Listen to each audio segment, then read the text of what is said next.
Story 1. The Talking Donkey. You expect God's voice to thunder through prophets, visions, or mighty angels. But in one of the strangest and most unforgettable scenes in Scripture, it comes from the mouth of a donkey. Numbers 22:28 says, "Then the Lord opened the donkey's mouth, and she said to Balaam, 'What have I done to you to make you beat me these 3 times?'" Imagine it, a donkey speaking human words. And here's the wildest part. Balaam doesn't even stop in shock. He just argues back, as if it were the most normal thing in the world.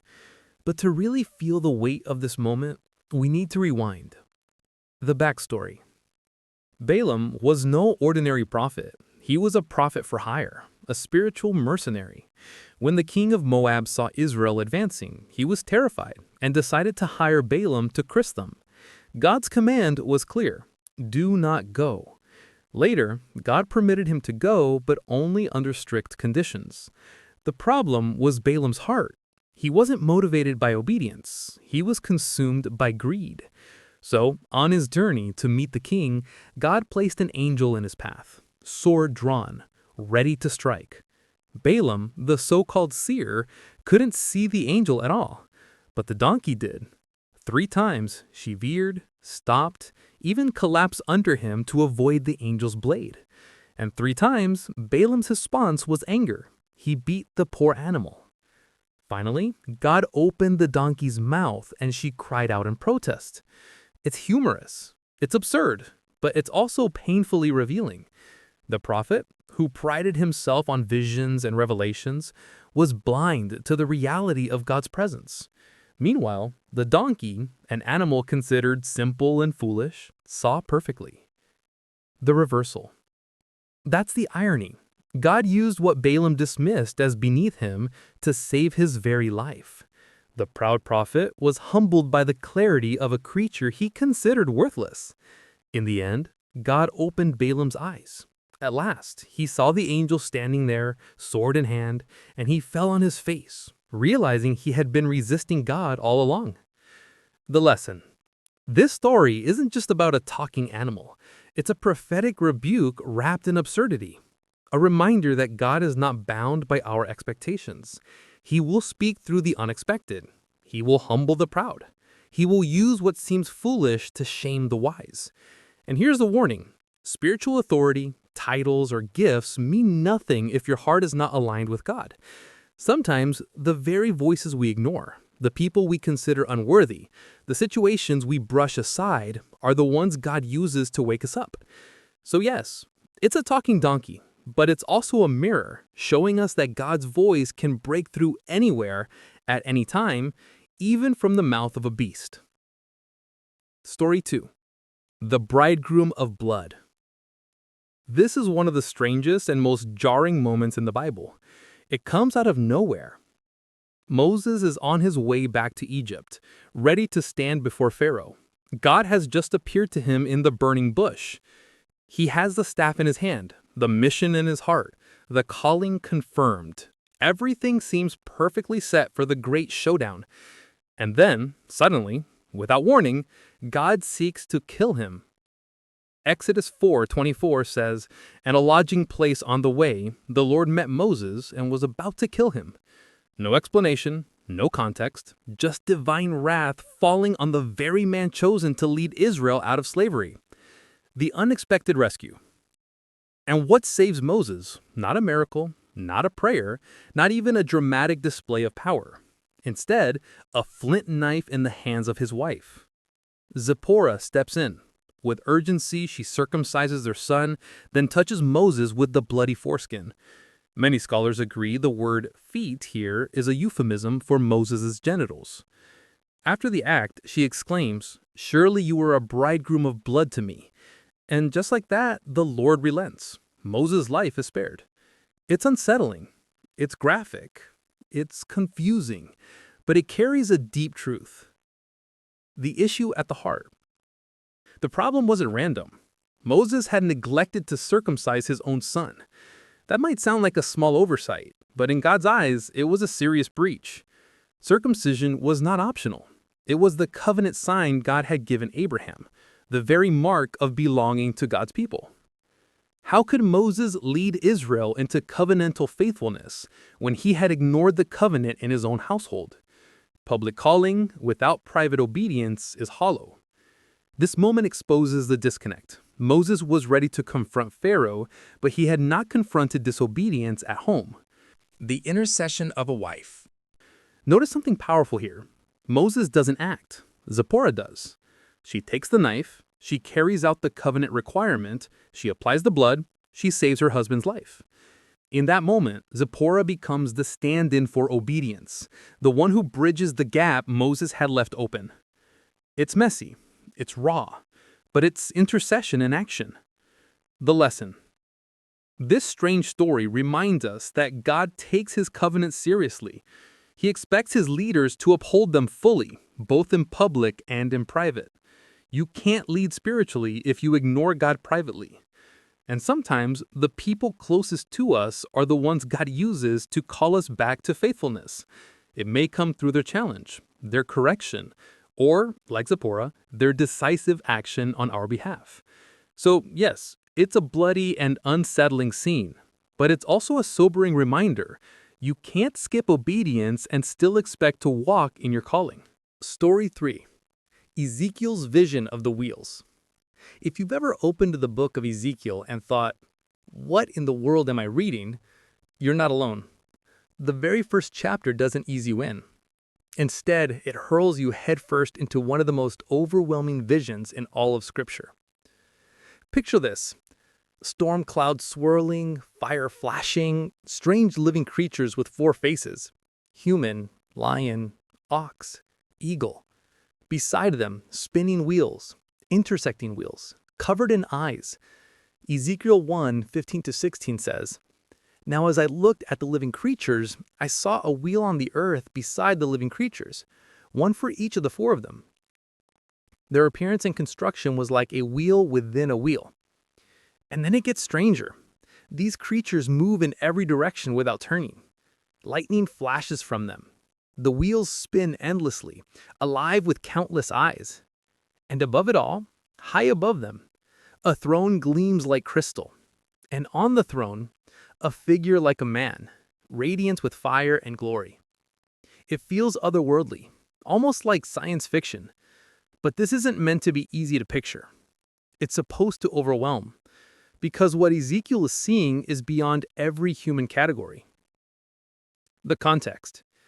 Ezekiel was a priest. He had been taken into exile in Babylon. Jerusalem was destroyed. The temple, the one place where God's glory was supposed to dwell, was gone. To the exiles, it felt like God himself had been defeated, left behind in the rubble. But then, right there in Babylon, Ezekiel sees this vision, and it shatters every assumption. God wasn't gone. He hadn't been abandoned. His glory wasn't chained to a temple. He was mobile, sovereign, unstoppable. The meaning of the symbols. The wheels within wheels, they weren't random. They symbolize God's ability to move in any direction, without limitation. The countless eyes, they revealed that God sees everything. Nothing escapes his gaze. The creatures in the fiery throne, they were glimpses of his heavenly court, the chariot of his glory, always ready to move wherever he wills. This vision was Ezekiel's burning bush moment, but cranked up beyond imagination. The lesson. And it came at just the right time when God's people felt abandoned and powerless. Through this vision, God was saying, "I am not bound by your geography. I am not limited to your temple. I am with you, even here in exile. I still reign." It's strange. It's intense. It's unsettling. But it's not meaningless. Ezekiel's vision pulls back the curtain and reminds us that God is not small. He's not confined to our categories or our buildings. Even in chaos, even in exile, even in seasons where everything feels broken, his throne is never empty. Story 4. Lot's wife turns to salt. Some stories in Scripture end quietly. This one ends with a statue. Fire and brimstone rain down on Sodom and Gomorrah. Judgment has come. Lot and his family are given one urgent command: flee. Don't look back. But in a single haunting moment, one person disobeys. Genesis 19:26 says, "But Lot's wife, behind him, looked back, and she became a pillar of salt." Just like that, frozen in place. A monument of disobedience standing on the plains. At first glance, it feels harsh. Why such a severe punishment for simply turning her head? The deeper issue. This wasn't just a glance of curiosity. It was a gaze of longing. Her body may have been moving toward safety, but her heart was still tied to Sodom. And that's the danger. Sodom wasn't just a wicked city. It symbolized a life built on rebellion, compromise, and comfort apart from God. When destruction came, Lot's wife revealed that her affections were still tethered to what God had already judged. She turned not because she missed the scenery, but because she couldn't let go. And that divided loyalty became her undoing. The symbolism of salt. Her transformation into a pillar of salt wasn't random. Salt preserves. In her case, her death became a preserved testimony, an eternal reminder that half-hearted obedience is still disobedience. Jesus himself later emphasized this in Luke 17:32, with one of the shortest, sharpest commands in the Bible: remember Lot's wife. It's a warning. You cannot follow God while constantly looking over your shoulder at the life he's calling you out of. The lesson. Lot's wife wasn't condemned for loving her family. She was judged because she loved the world more than she loved God. Her story still speaks, not with words, but with silence. A pillar of salt standing where faith froze mid-step, a chilling mirror for anyone tempted to cling to the past. The message is painfully clear. When God calls you out of darkness, don't drag your affections with you. Don't hesitate. Don't look back. Story 5. Jesus Writes in the Sand. It's one of the most mysterious moments in Jesus' ministry, and one of his most brilliant silent power moves. The scene opens in John 8. A woman caught in adultery is dragged into the temple courts. The religious leaders throw her down before Jesus and announce, "Teacher, this woman was caught in the act. The law of Moses commands us to stone her. What do you say?" John 8:5. But here's the truth. This isn't about justice. Verse 6 tells us plainly, they said this to test him, that they might have some charge to bring against him. This was a trap. The silence of Jesus. And how does Jesus respond? He doesn't argue, he doesn't defend, he doesn't debate. Instead, he stoops down and begins writing in the dust with his finger. This is the only time in all the Gospels where Jesus is described as writing anything. And John doesn't even tell us what he wrote. That silence is intentional. The meaning isn't in the words, but in the act itself. For a Jewish audience, the image of God's finger writing carried deep echoes. In Exodus 31:18, God gave Moses the tablets of the law, written with the finger of God. The 10 Commandments weren't just spoken, they were carved by God's own hand. So when Jesus kneels and writes in the dirt, he's making a statement without saying a word. You quote the law to me, I'm the one who wrote it. The turning point. Then Jesus stands and delivers the famous line, "Let him who is without sin among you be the first to throw a stone at her." John 8:7. One by one, the accusers drop their stones and walk away, silenced not by argument, but by conviction. Notice something key. Jesus never denies the woman's guilt. He never twists the law. Instead, he turns the spotlight back on the accusers. They wanted to expose her sin, and instead, their own sin is exposed. The lesson. Finally, Jesus looks at the woman. "Where are they? Has no one condemned you?" She answers, "No one, Lord." And Jesus says, "Neither do I condemn you. Go and sin no more." John 8:11. This isn't Jesus versus the law. This is the author of the law, revealing its true purpose, not to destroy the guilty, but to lead them to grace. It's quiet, It's simple, yet it flips the entire trap on its head and leaves us with one of the most powerful pictures of mercy ever recorded. Story 6. Healing with Spit and Mud. In John 9, we encounter one of Jesus' most unusual miracles. Verse 6 says, "Having said these things, he spit on the ground, made mud with the saliva, and anointed the man's eyes with the mud."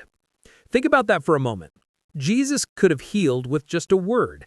He could have simply touched the man's eyes. But instead, he spits into the dirt, kneads mud, and presses it on a blind man's face. It feels messy, even unsanitary. But with Jesus, nothing is random. Who this miracle was for? This man was born blind. In the eyes of religious leaders, that meant he was cursed, either for his own sin or his parents'. To them, he was not a person to be loved, but a theological problem, an outcast. But to Jesus, this man was not a problem. He was an opportunity for God's works to be revealed.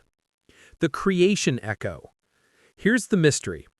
By spitting and making mud, Jesus wasn't just healing, he was recreating. Genesis 2:7 says, "The Lord God formed the man of dust from the ground and breathed into his nostrils the breath of life." Humanity was first crafted from mud.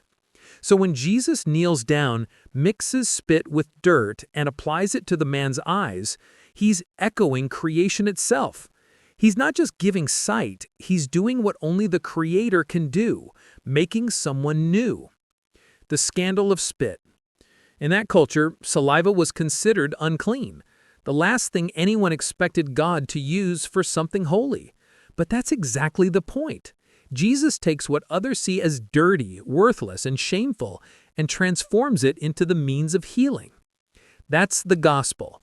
God doesn't wait for sanitized conditions to work. He steps into the mess. He uses what others despise. He brings light where no one else even dares to look. The test of faith. After applying the mud, Jesus tells the man, "Go and wash in the pool of Siloam." And the man obeys. He washes, and for the first time in his life, he sees. The miracle didn't come through a clean, simple command. It came after an unusual, messy step of faith. That's often how God works. The lesson.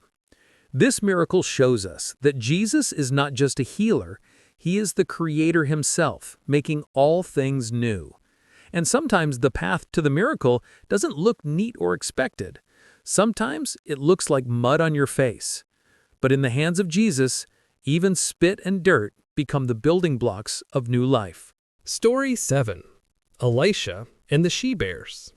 It's a story that startles almost everyone who reads it. A prophet is mocked, and suddenly 2 bears appear and maul 42 young people. Extreme?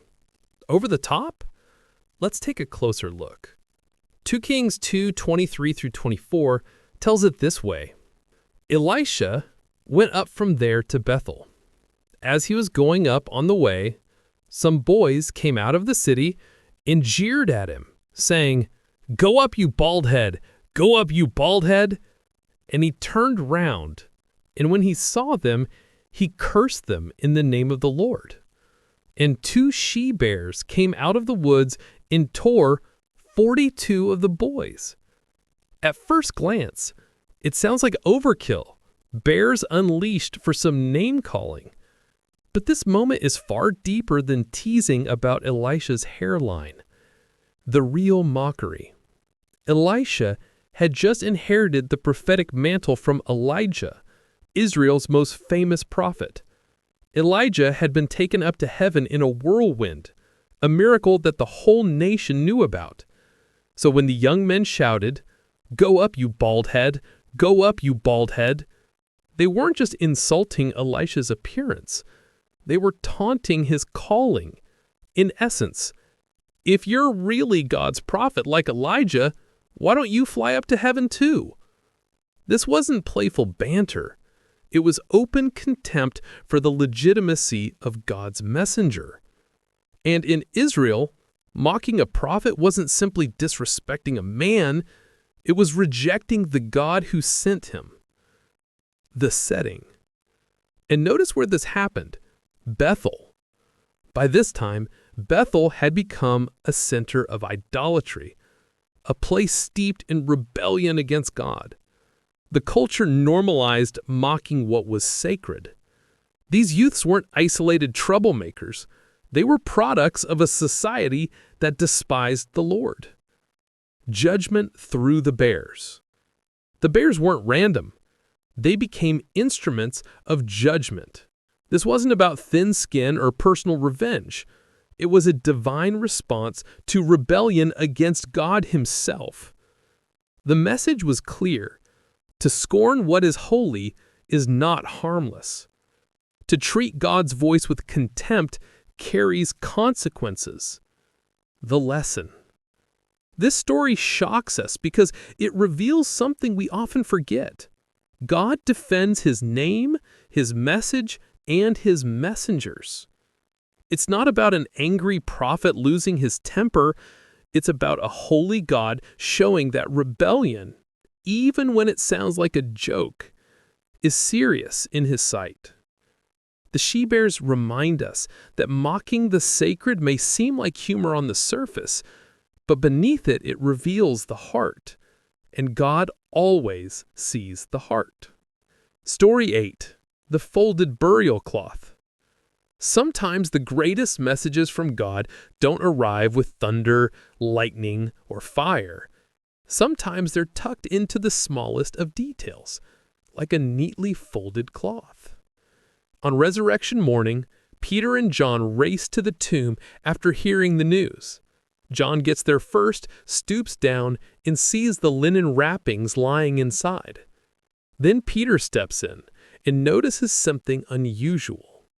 John 27 says, "And the face cloth, which had been on Jesus' head, was not lying with the linen cloths, but folded up in a place by itself."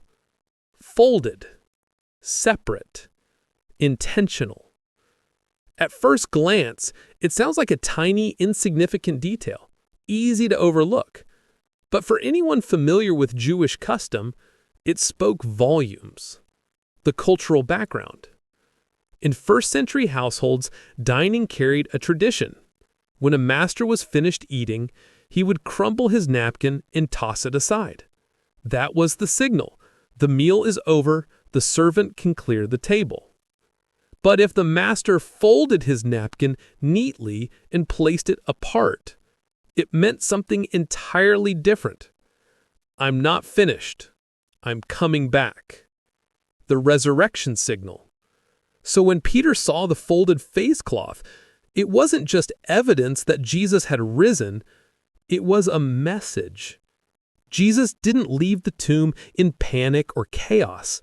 He left it with calm authority, deliberate order. The folded cloth was like a whisper pointing to the future. I'm alive, and I'm not done. I'm coming back. The lesson. The resurrection wasn't simply an escape from death. It was the beginning of something greater. Jesus would soon appear to Mary, to the disciples, to Thomas, and eventually reveal Himself to the world. But even before those encounters, in that quiet tomb, He left a sign for those with eyes to see. It's as if the smallest of gestures carried the loudest message. The story isn't over. The reminder for us. Don't miss it. God often hides profound truths in simple, ordinary things. A folded cloth in an empty tomb still declares across history, Jesus is alive, His work continues, and one day He will return. Final wrap-up. Strange stories, eternal lessons. The Bible is full of moments that make us pause, scratch our heads, and think, that's unusual. A donkey that talks, a bridegroom of blood, wheels within wheels, a woman frozen in salt, Jesus bending to write in sand, healing with spit and mud, bears charging out of the woods, and even a folded cloth in an empty tomb. On the surface, these stories feel bizarre, unsettling, even absurd. But none of them are meaningless. Every odd detail, every strange symbol, every unexpected act carries a deeper truth. What they reveal about God. These moments are not just weird episodes, they're windows into who God is. The donkey that talks reminds us that God's voice can come from anywhere, even the places we least expect. The bridegroom of blood warns us that calling without obedience is empty. Ezekiel's wheels declare that God is not small, not local, but sovereign and unstoppable.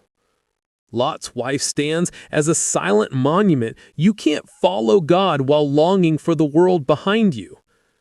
Jesus' writing in the sand shows the lawgiver himself offering grace instead of condemnation. Healing with mud teaches us that God can turn what's unclean into instruments of new creation. The she-bears prove that mocking the sacred is no small thing. God defends his name and his messengers. The folded cloth whispers that resurrection is not the end of the story, but the beginning of hope. He is alive, and he's coming back. What they reveal about us. These stories also hold up a mirror. They show us our blindness, our stubbornness, our tendency to cling to sin, our half-hearted obedience. And at the same time, they invite us into humility, faith, and awe before a God who works in ways beyond our categories. The final word. Sometimes what looks like chaos is really God pulling back the curtain on eternity. Sometimes what seems foolish is wisdom in disguise. Sometimes what feels random is God being intentional in ways we can't yet see.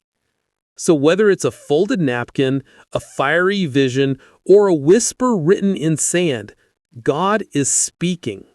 The real question is, are we listening? So, if these strange stories opened your eyes in a new way, don't just walk away entertained. Let them transform you. Share them, talk about them, and keep watching for the unexpected ways God might be speaking into your own life. Because the Bible doesn't just inform, it transforms, even in its strangest moments. Don't forget to like the video, subscribe to the channel, and share your thoughts in the comments. Your support really motivates me to bring you more exciting stories. Thank you so much.